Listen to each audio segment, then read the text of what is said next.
Welcome to Grant's Rock Warehouse, and we are live. We are continuing our Be-Bop Deluxe Series. We have a panel tonight, and we are going to take a look at Sunburst finish and modern music. We're just trying to turn you on to stuff here in the warehouse, and we do want to hear from you in the chat. Let's keep this interactive. All right, kids, Be-Bop Deluxe. We serve solos with a side of swagger. Extra loud on request. Grant's Rock Warehouse.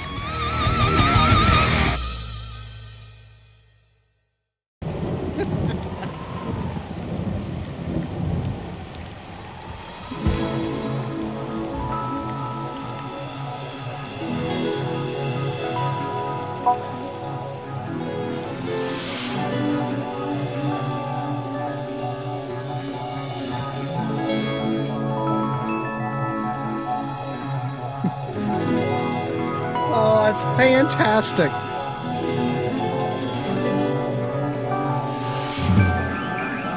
Flying to the sky, searching for a silver lining, hoping that the clouds I'm climbing are hiding rain. Nowhere left to go. Every show now disappoints me. Still the ghost of love lost haunts me till my dying day. I could fly away over this river of tears, but I think I'll stay to face all my troubles and fight like a man I won't feel. Love is near. Flying to the sky, It's like he's getting ready to take off. like a silver fountain. I thought he was flushing a toilet. He is.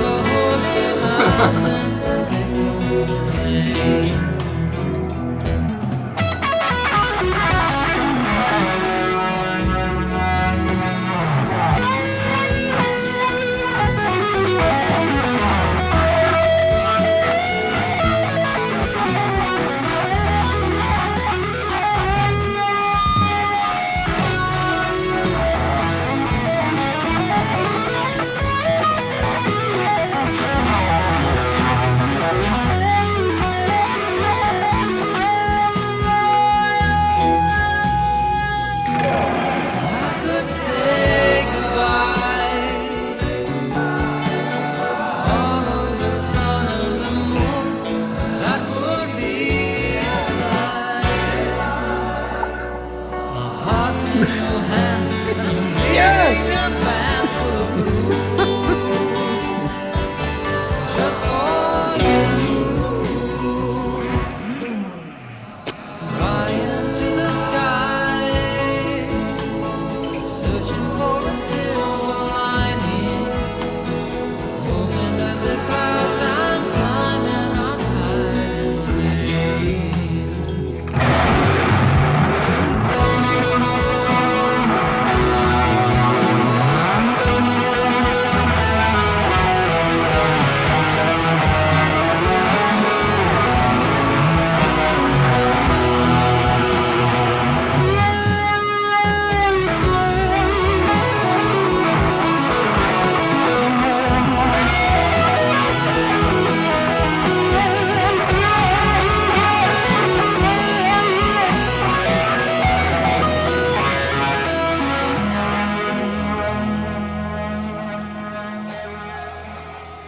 Holy mackerel.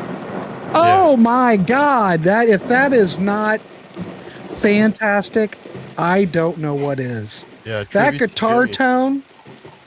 I'm going to throw it over to Hack real quick. Well, let's do an intro. Well, no, I'm going to throw it over to Hack. Hack, what that guitar tone?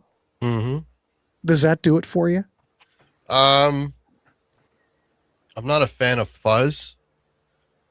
I would have liked it if the lead was a little cleaner. To be honest with you, I didn't like his lead tone on that. I would have liked it a little I don't cleaner know. because I the liked notes it. got buried a little bit. But yeah, a little bit of Fuzz. I don't know if that's a univibe or a flange going there. But yeah, the rhythm part that he you know, his clean tone during the verses I thought was great. I'm not, to be honest with you, I wasn't a fan of the lead tone. I wish he cleaned it up. I don't know. I like it. It would have been way better. But I think it's that's kind of just- that Hendrix mode where Hendrix really, you know. Yeah, but Hendrix is playing a strat. It's different when you're playing a humbucker because once a humbucker gets too convoluted, strat you still it's a have lot the of definition. mid-range. You have a little more Yeah. single coil clarity with when you dirty up a strat. Yeah. But yes, There you go, kids. The guitar talk for today. Anyway, this is the second show in our series, and you know we're going to go guitar talk for God's sakes. So anyway, I do want to welcome the panel tonight. Ladies and gentlemen, we have two members here that could not make it on the other show. DC was in the middle of his softball career, in the middle of the season. Couldn't Tail make it. end for my life. And I don't know, Parish, I think, was on vacation or something. I got caught out at work and I was still at work, so I did join it in the chat. That's true, you did. But I didn't join it on live, unfortunately. So anyway, we're going to take a look at this record. We're going to get everybody's thoughts on it, and we're going to rate it out of 10 like we normally do. And we will want to hear everybody in the chat that does know this record. The whole goal is to turn people onto it or not turn people onto it. And we'll all give our scoops, and we're going to play another track off of it. What do we want to do? Well, okay, let me talk about the record real quick. Sunburst Finish came out in February 76. The other record we're going to look at is Modern Music, and that came out in September. This is when bands were putting in the 70s. We put out 2 albums a year. 2 years. And yeah, but this, a lot of people think these records are Be-Bop Deluxe's peak mid-period. Both recorded at Abbey Road. John Leckie co-producing along with Bill. And it's got the classic lineup. Bill, Andy Clark, Charlie Tumiali. I don't know if I can pronounce that right. Charlie Tumahari. Tamahai. I don't know. We have a bunch of different pronunciations. Tamahai. I'm just going to call him Chuck. Chuck on bass and Simon Fox on drums. Hey. So this is usually thought of 2 of the albums that capture the band at their most focused and commercially viable, I would say. You Grant, blended art. What? I'm sorry. Go ahead. Blending art rock, progressive pop, late glam. There is glam in here, and a little bit of sci-fi on top. Anyway, go ahead, DC. What were you going to say? I was going to say, I'd like to point out, as we were discussing earlier, that on this album cover, there's also a bit of fuzz.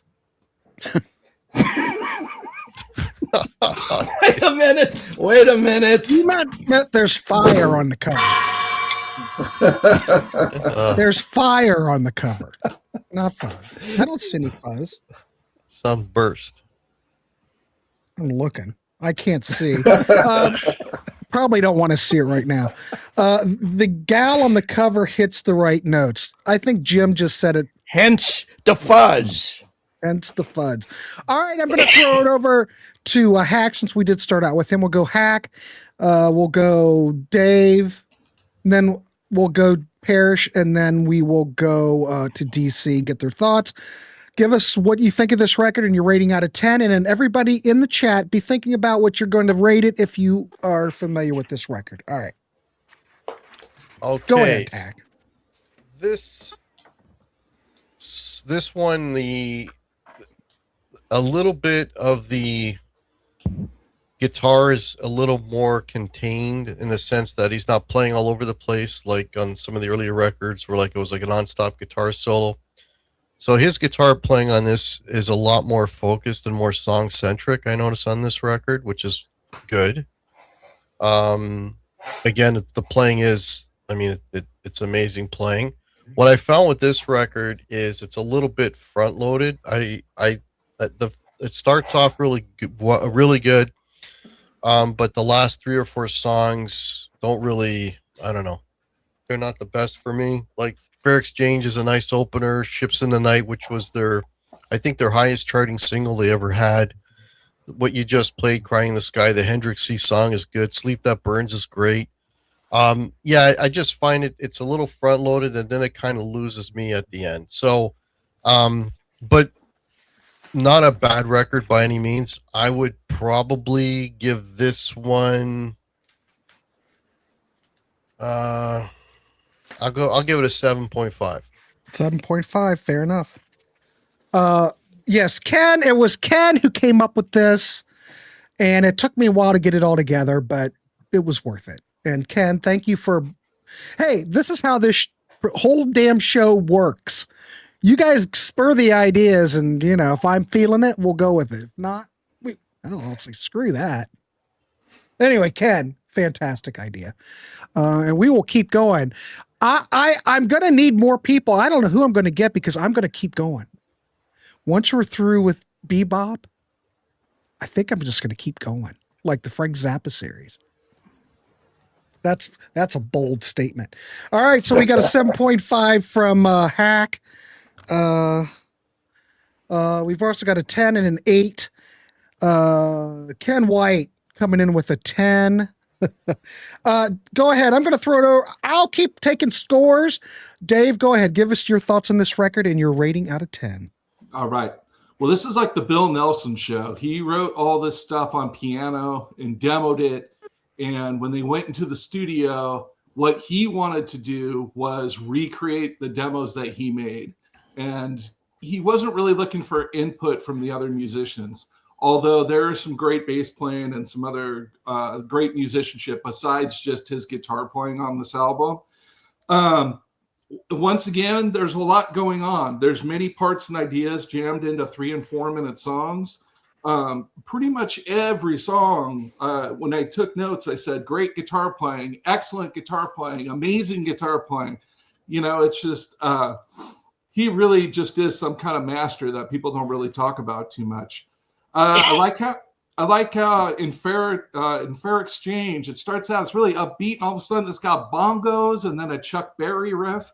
Yeah. And then it kind of goes into some glam stuff, and what's funny is he's bouncing in between different genres, but almost in a way that sounds just like him. So I feel like Be-Bop Deluxe definitely has a sound, but that sound is made up of many other sounds all kind of crammed together. I do think the songwriting is getting a little better on this album. Well, yeah, the last album, the songwriting was really good too. Yeah.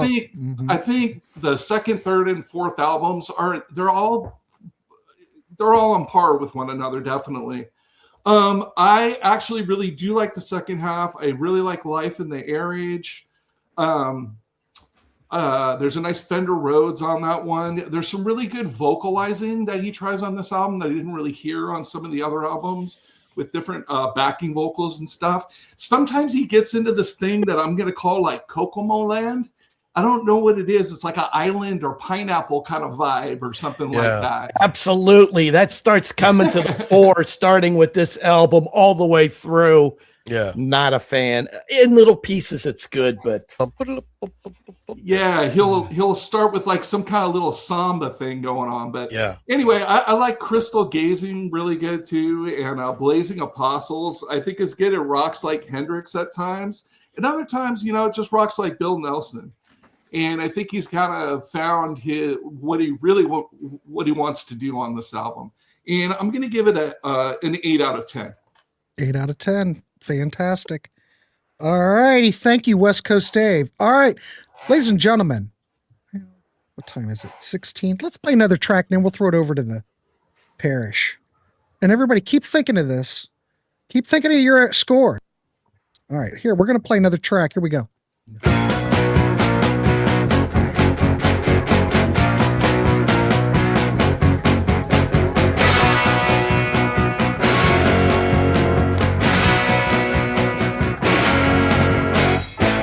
Drives a dreamless highway in a black sedan,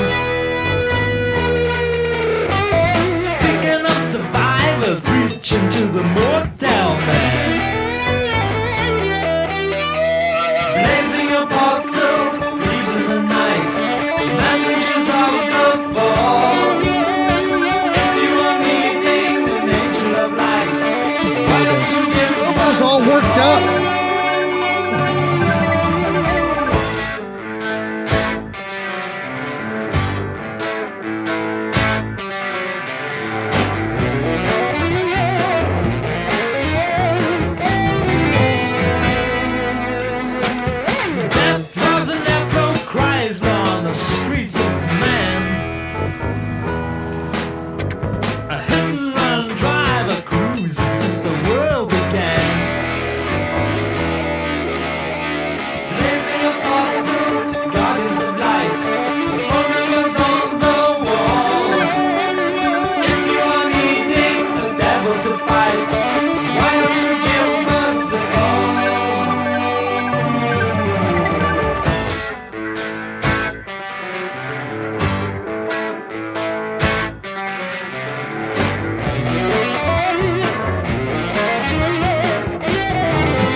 Oh, we'll get to that, Al.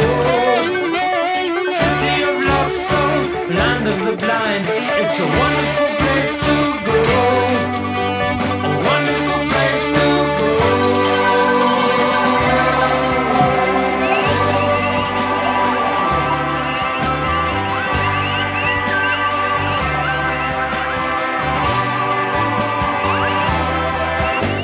Saints on the highway, You have to admit, though, this song is just nuts. Really. Goes all over the place. Hustlers make a profit if you've got a soul to sell. Once of a lifetime, join the legions of the damned. Secrets of Egypt, substances from old Japan. Blazing apostles, thieves in the night, messengers of the fall. If you are needing an engine of light, why don't you give us a call? Why don't you give us a call? Why don't you give us a call? Why don't you give us a call?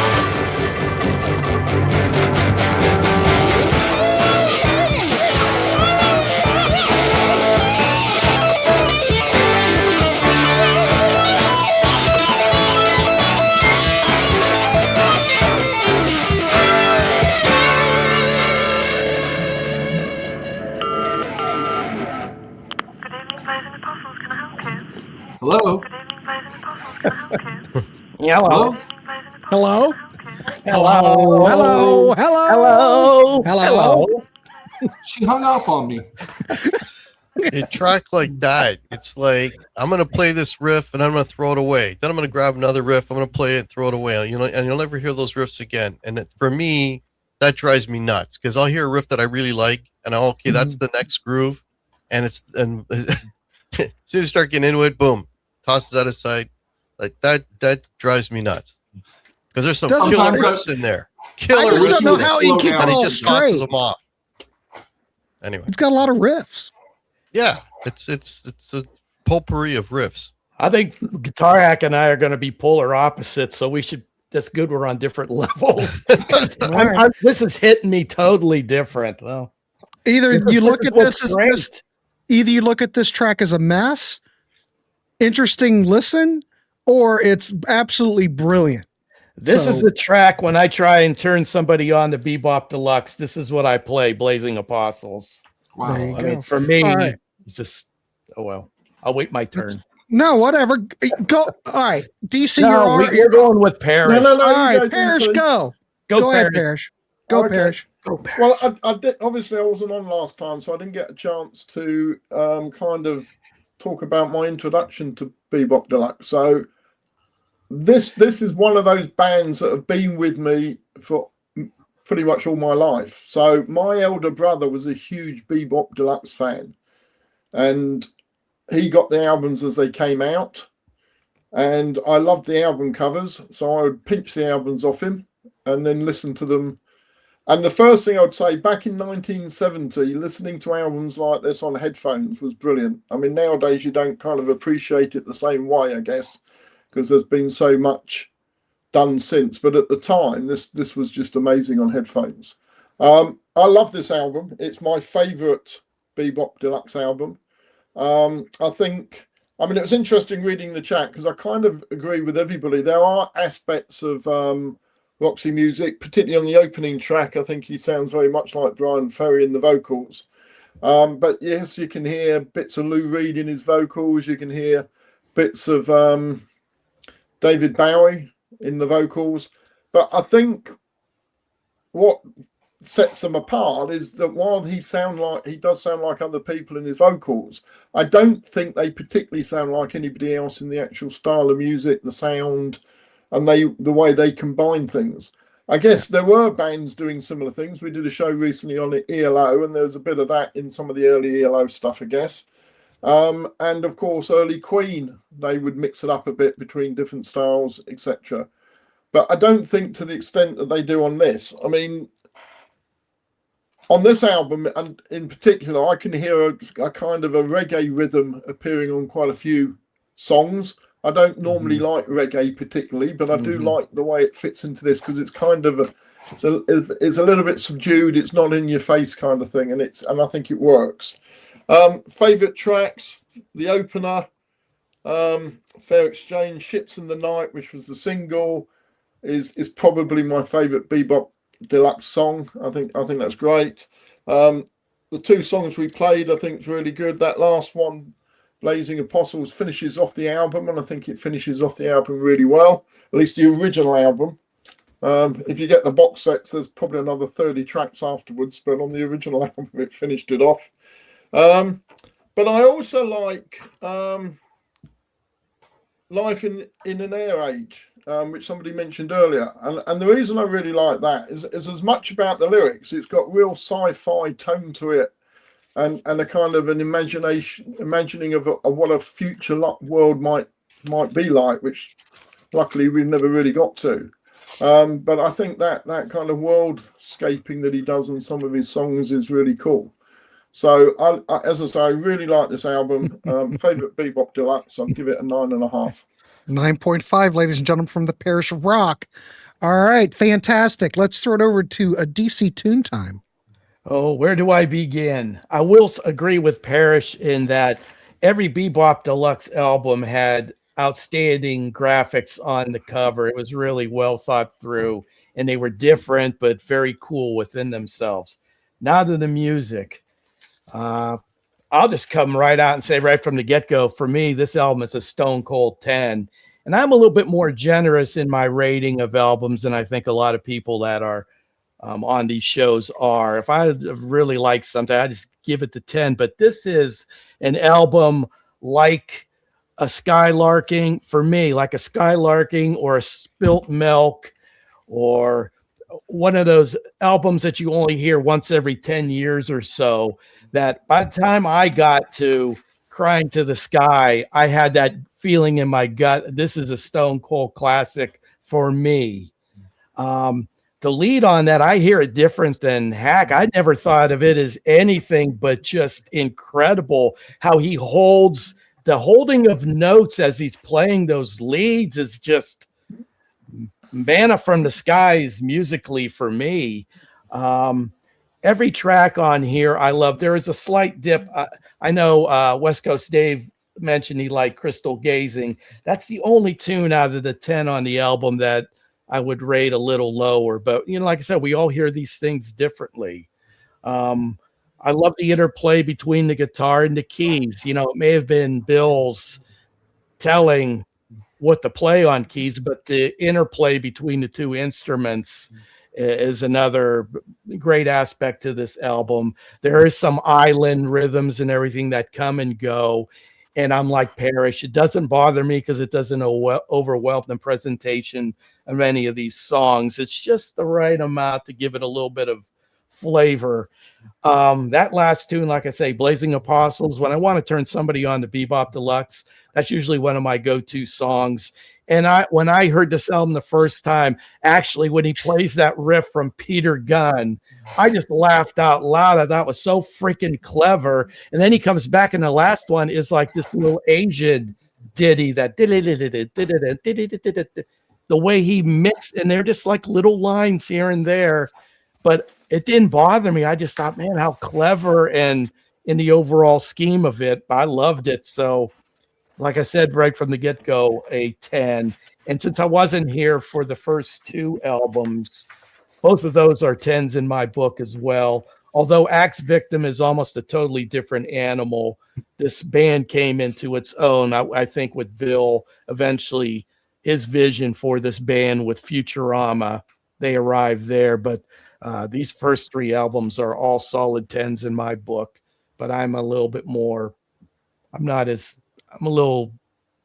say lax. If I love something, I'm just going to give it a 10. But if I hate something, I'll punch a wall. So there you go. You got to watch it. We have not seen DC punch any walls lately, but it could happen. So I would just kind of stand away from it because it could go off. It could go off. Ladies and gentlemen, I do want to thank everybody for tuning into this show. We do have, ladies and gentlemen, Cape Cod Ken's here making an appearance. Nice to see you. And of course, we've got Claude is here. Claude, nice to see you. Claude. Hell, anybody. Two Wired Nuts. Jeez. I'm just glad everybody's here. Oh, you're We're trying to keep Warehouse favorites. That's right. Everybody's here. So what's my thoughts on this record? I would give this record, well, I think I'm going to give this a 9 out of 10. It's not a perfect record, but it's damn near perfect. This is because I think this is where Be-Bop Deluxe finally locked everything into place. Songwriting, playing, production, and focus. There is nothing that dilutes any of the music here. It just seems like, well, there's a lot of things. It's consistent. The flow is very work. Almost all the tracks darn near work. There's no real filler. There's no dead spots. The songs segue naturally. The pacing feels intentional. The sequencing on this record is a perfect record. Much like I would also throw up XTC Skylarking. The sequencing on that record is perfect. So as a complete work or a complete statement, it totally holds together. I think this record works better as an album than a collection of just individual tracks. So it seems very ambitious. The earlier albums, Axe Victims and Futurama had flashes of brilliance, a little bit more glam, but this tightens up everything. Songwriting's tighter, the hooks are sharper, structures are more disciplined. But the guitar on here still kills. So I'm going to go with a 9. I've got everybody else's score. Production's great. Yep. That's Abbey Road, kids. Abbey Road. I'm looking to see if there's any scores. All right, let's switch records. Next record we're going to go to. Anyway, I want to thank everybody for tuning in again. The next record we are going to do another record in the same year, Modern Music. This was only released 7 months later. And it continues the same sound, same lineup. It shifts more towards I'd say it's more sophisticated, much more of a streamlined pop art approach. A little bit more of conceptual edge. And a lot of this was written while they were on tour of the U.S. So commercially, it peaked higher, got up to number 12 in the U.K., and it was in the top 100 in the U.S. This band never really took off here, We're going to play a track. Let's start off playing a track, and then we'll go back and listen to what our panel has to say. First track we're going to start out with, if we can do it. I have to keep this under an hour because I have Contrarians at 8, so... we're going to listen to Kiss of Light off Modern Music. Let us know what you think, kids. We're trying to keep it real in the feel.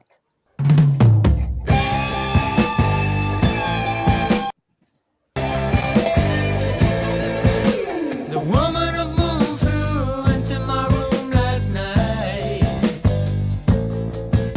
She tortured my body and made me feel sorry. It's like Kokomo.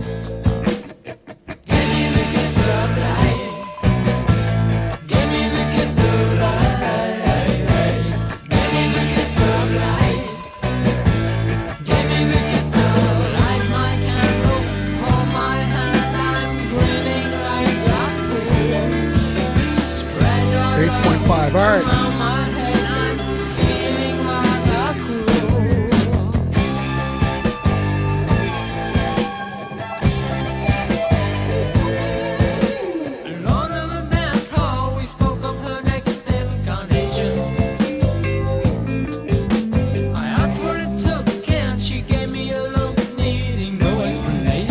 You could play this and then play Island Girl.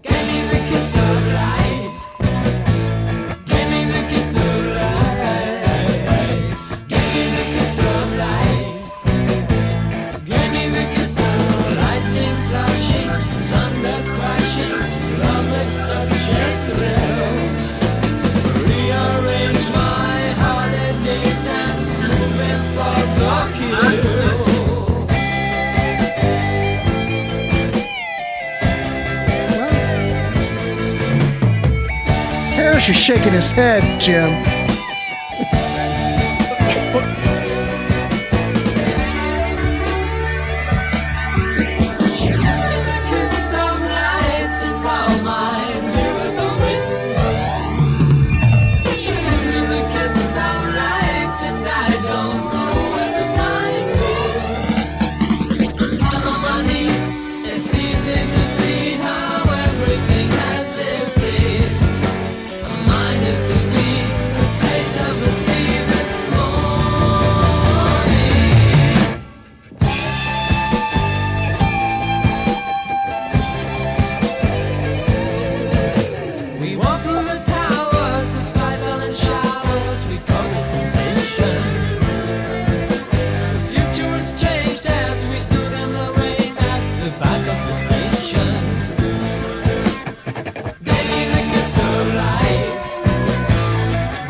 I hear spark.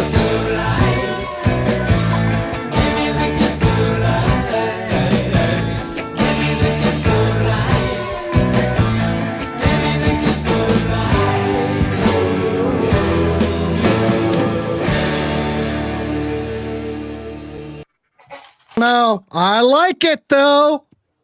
We're going to see what this panel thinks. Ladies and gentlemen, Guitar Hack. Let's throw it over to Guitar Hack and get his scoop on this record and his rating out of 10. Mr. Hack. All right, well, let me preface this by saying that Be-Bop, I'm a latecomer to Be-Bop. I don't have a huge history with Be-Bop. I've only been listening to them for the last, I don't know, couple of years. So, that being said, so I'm taking these as sort of a new listener. I don't have history with these tracks. As I say that, for me, modern music is an extension of Sunburst finish without the hooks. I listened to it again this afternoon. You know how sometimes you go, geez, I forgot what that album sounded like, and you put it on again, and you listen to it through, and nothing sticks. There's no earworms for me in this whole record. I shouldn't say that. There's moments that are like, well, that's really cool, and again, they're fleeting. And there's these little 1 minute, 45-second little clips in here that sound interesting, but then they kind of start and stop. There's really no earworms, nothing that sticks. Whereas Sunburst finish, man, Fair Exchange, that comes to mind right away. I hear that song in my head, crying in the sky, all these songs. But this one, it's like, just this one does not grab me at all.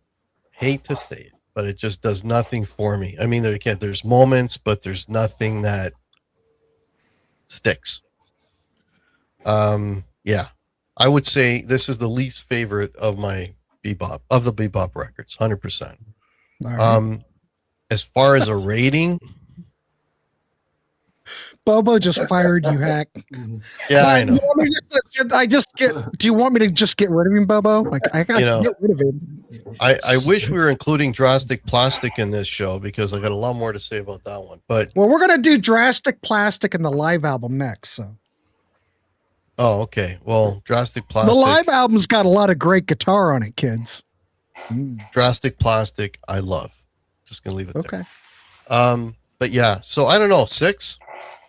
All right. And I'm being kind. Yeah. That's fine. No, I want you to be honest. If you don't dig it, you don't dig honest. It. All right. That's the way we are in the warehouse. Everybody's honest. Except Sydney. That's the fascinating thing about these exercises is that we're all passionate about music, and yet we all hear these things differently and different tunes, different approaches resonate in our musical hearts differently. So I find it endlessly fascinating. So that's why we do it. Yeah. All right. Thank you, Hack. Excellent work. Let's throw it over to West Coast Dave. Dave, you're up. Okay, cool. I'm not really seeing a huge drop off from the last album. I think it's very similar to Sunburst Finish mostly. When Orphans of Babylon starts, it really sounds like the song called Driver's Seat by Sniffin' the Tears. I don't know if anybody knows that song. Driver's Seat, yeah. I was re-listening today, West Coast Dave, and that same thought came fleeting through my... I love Driver's Seat. Yeah. And I was like, what song is that? And then I figured it out. And then it was like, wow, it sounds so similar. It also sort of sounds like Boston right at the beginning with some of the guitar tones. Anyway, I like that song, though. Twilight Capers I really dig because it's kind of got this cool sort of sinister riff that you don't really hear from him too much. Like a style or a mood that he doesn't really do, which is kind of like, it sounds a little darker. This guy is a hopeless romantic. And it really comes through in the songwriting and the words. This song, he sings, all the white horses ran bleeding to the end, shot through the heart by dear devoted passion. Okay, alas and alack, very, very romantic stuff. So Dave, he wasn't in love right now. He wasn't rhyming night with night. This cat, he knows how to craft a lyric for sure. These cats rhyme night with night. Baby, love me tonight. It's tonight. It's gonna be tonight. Yeah, or you can rhyme masses with masses. Hey, that's okay for some people. Yeah, true. Anyway, though, so yeah, he is doing that thing where he's got little shorter tidbits in there. And I know that part of it is supposed to be part of a suite, the modern music part that starts with modern music and then ends with modern music. And I kind of got to get back to the idea that I really do enjoy all the twists and turns, but sometimes I just wish he would pick a jam and let it ride for longer. I do really like this album a lot. There's some great bass riffs on Dance of the Uncle Sam Humanoids. That and Lost in the Neon World, those songs are about touring the U.S., you can tell. And, you know, I don't know if the song Shine counts. I guess that didn't fit on the original album. But because it's like an 8-minute song.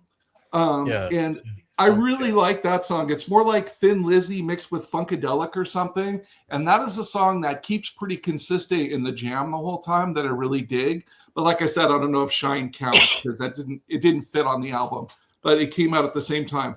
Anyway, I just like Sunburst finish. I'm going to give this an 8 out of 10. 8 out of 10. All right. We've got an 8 out of 10 from West Coast Dave. Jim Whitty's coming in with a 9. Keep them coming, kids. I'm taking your scores as you give them.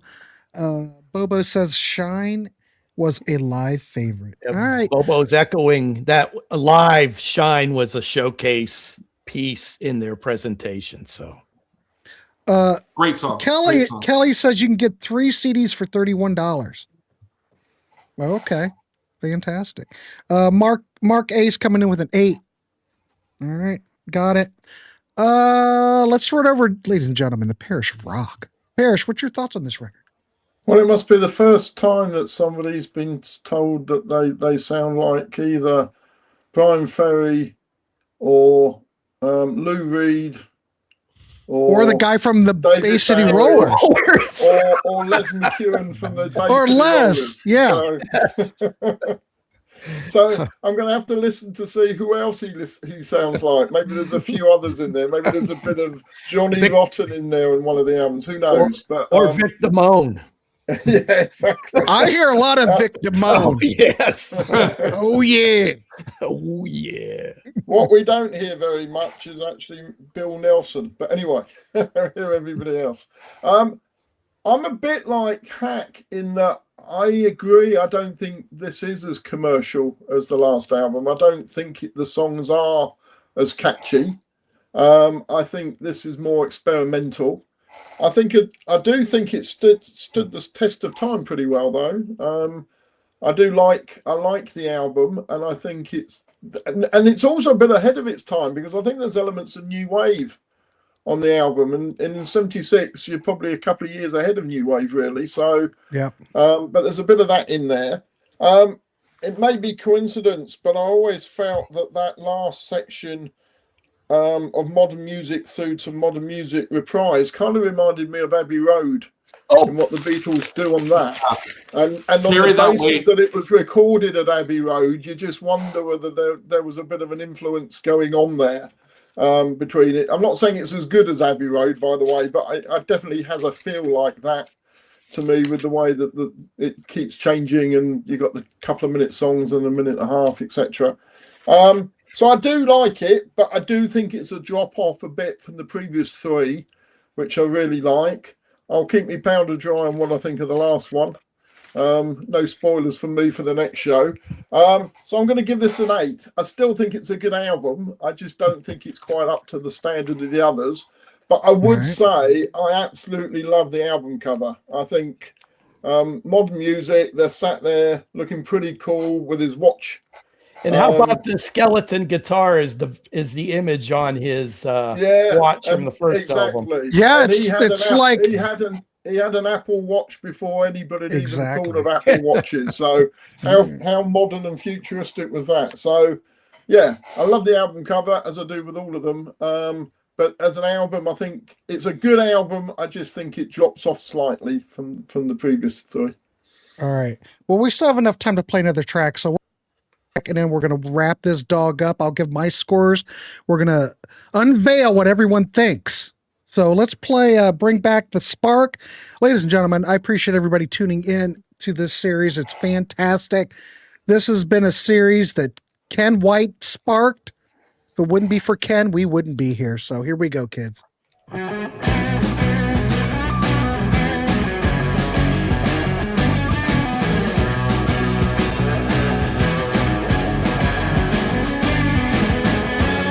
been up all night. It's been down so long. There's a fire in my heart. If you feel the same, won't you feed my flame? You can help me back this far. Back this far. You're going to cause the fog machine to go off. Back this far. 20 gems. I have no idea what the hell that is.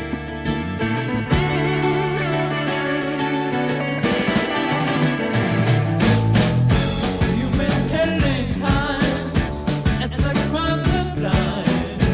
I can't even see the stars.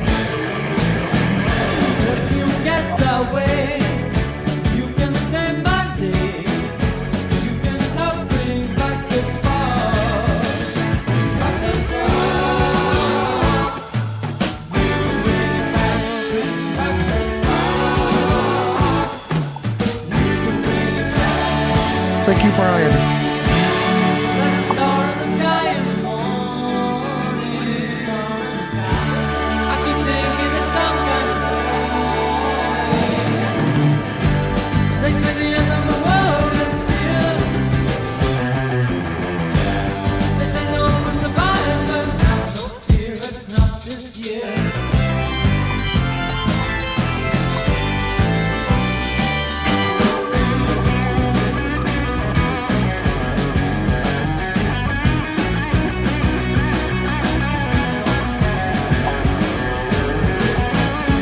Has the dream begun? Nightmares in the sun. Look at Kelly spending money. Voices in the dark. If you love the game, won't you ease my pain? You can help bring back this far. Bring back this far. You bring it back. Bring back this far. You bring it back.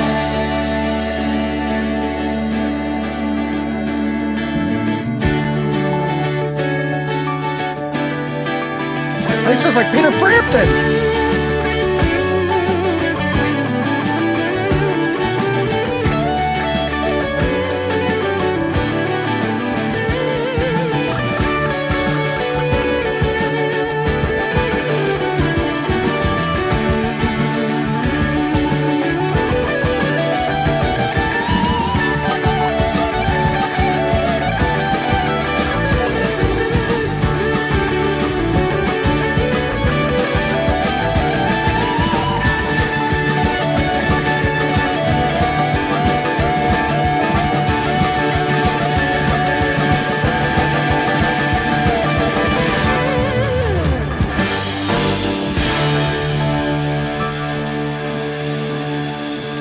Two-Wire Nuts thinks we all rock. Oh, gosh, bless your heart.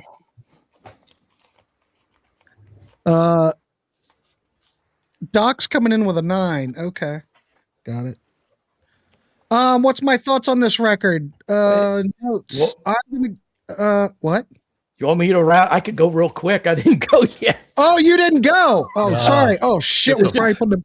All right, go. I'll go And then fast. maybe I'll just get my score. You go. It's better that you talk than me. Show Sorry. how great minds think alike. Parish said Abbey Road.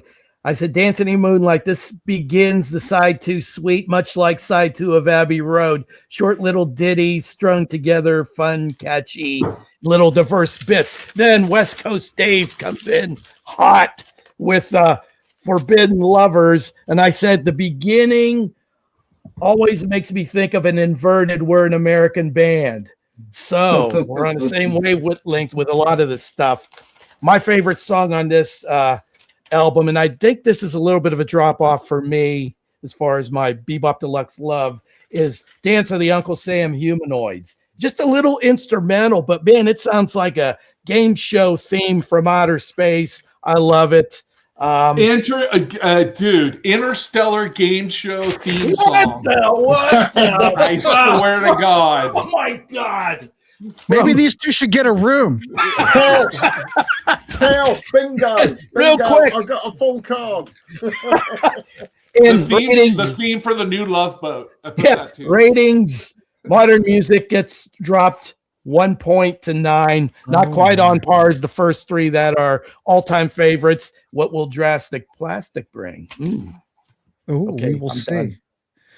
Kelly, the 3-disc set I bought is Modern Music, Live in the Air Age, and Drastic Plastic. Hope the other 2 discs are good. Oh, you're fine, Kelly. Don't worry. But I won't tell Vicky at all. The 3 bonus, the one that I've got, I just have the single CDs.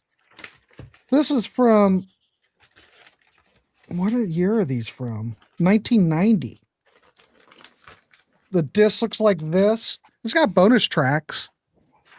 I've got that series, whatever that is. So they've got bonus tracks. I went on Steve Hoffman's site and I looked up, and the general consensus for the best sounding Be-Bop Deluxe were these 1990 CDs. So that's why I went with those. Oh boy, Uncle Sam's Humanoids was used in many audio store commercials. Al says the live album is 11. Well, we're going to get that next month. So Al, keep that score for then. Real quick, we're at 51. Oh, we're good. What's your rating, Grant? We haven't heard your rating for this. Wait a minute. You gave that a 9, right, DC? I get a 9. Yeah, this one. Okay, cool. Okay, here we go. I'm going to give Modern Music an 8 out of 10. It's strong. It's inventive. It shows the band is still operating at a high level, obviously. But I don't think it quite matches the previous record as far as consistency, focus, and the immediate impact of Sunburst Finish. I think Sunburst Finish, well, everybody listens to stuff differently, but I think Sunburst Finish is still the peak. Same lineup, like we said. The guitar and the guitar texture still remain top notch. A lot of effects. The arrangements on this album are very sophisticated. The musicianship, goodness gracious, how can they keep track of how they play this stuff? I have no idea, but it works. Side 1 has, well, I'm looking at the CD. I guess it would be considered side 1. We'll call it side 1. Has several strong radio-friendly tracks, I think. Even though this charted higher, I don't think it's quite as good. Nope. But just by a point. I don't think that the songwriting I mentioned, it feels like the songwriting on here isn't quite consistent. So I guess I'm going to have to go with Hack and agree with that. Sunburst Finish just seemed to be tighter and it felt more focus. This Tighter, album more seems like it, concise, better hooks, everything. Modern music kind of meanders a bit. You know? Meander. Okay, look. It's meanders. Right there. Meanders. This record, some of the tracks feel like maybe the ideas weren't fully fleshed out. Yeah. Now, Fully fleshed out. When you think about it, 2 albums in 1 year to be that That's what I was going to say. Boom. Exactly. My God, what a talent. But look how many tracks are on here. It's loaded. Yeah. So maybe they could have cut it back a bit and tightened it up more, but whatever. I think it's very good, thoughtful, innovative. If you're a Be-Bop Deluxe fan like Ken is, you totally appreciate it and you love it. It's still not quite as good as Sunburst Finish, but I'm going to give it an 8. So let's see what we've got, kids. Let me see if anybody has said anything else. Ladies and gentlemen, my God, look at him. Ken Golden is in the chat.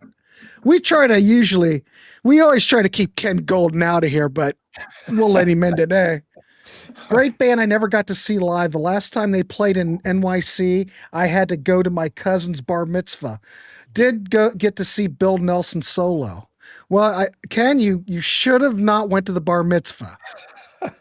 Ken, since you're in the chat, what would you give what is your rating for modern music? And well, first give us your rating out of 10 for Sunburst Finish, and then your rating out of 10 for modern music, and I'll tally it in here with all the rest of everything.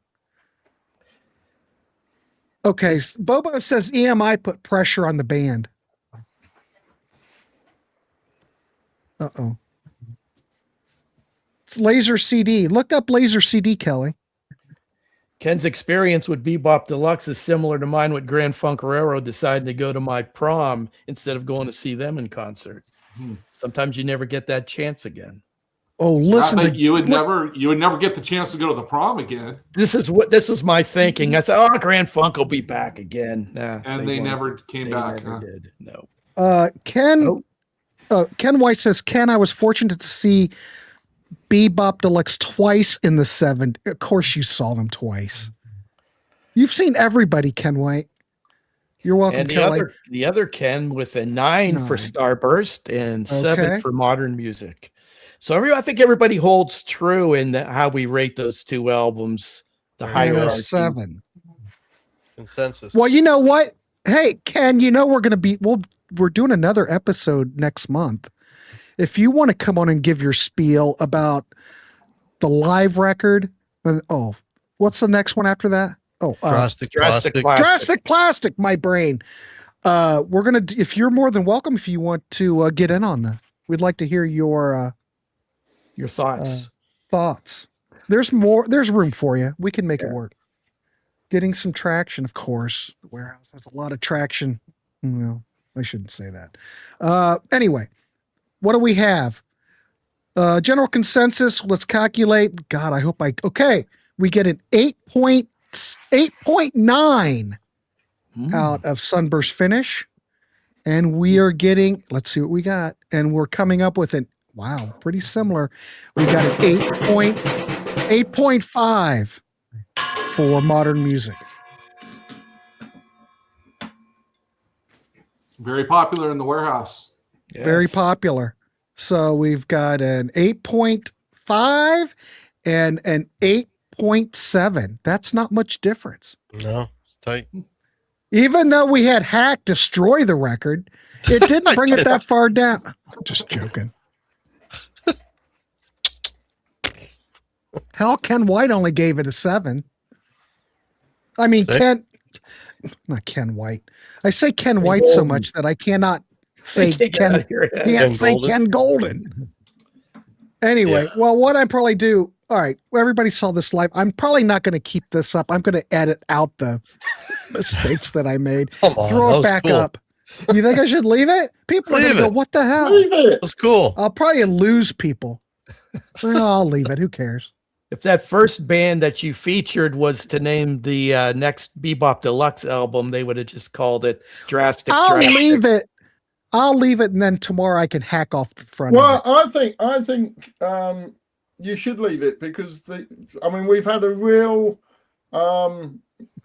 sort of moment where everything was revealed. Because I don't know if you remember that back in the 70s, people did actually question whether Les McEwen actually sang on those Bay City Roller albums. It was actually challenged that he just lied. We now know that it was actually Bill Nelson. It was. Those songs.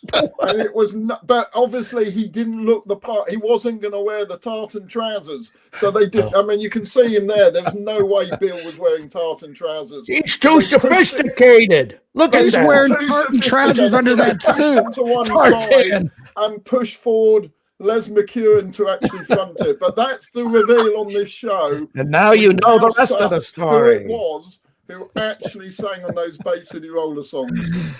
Well, I don't know where Ken Golden went. I'm going to try to get him on for next month. What the hell? Let's get his thoughts on this stuff too.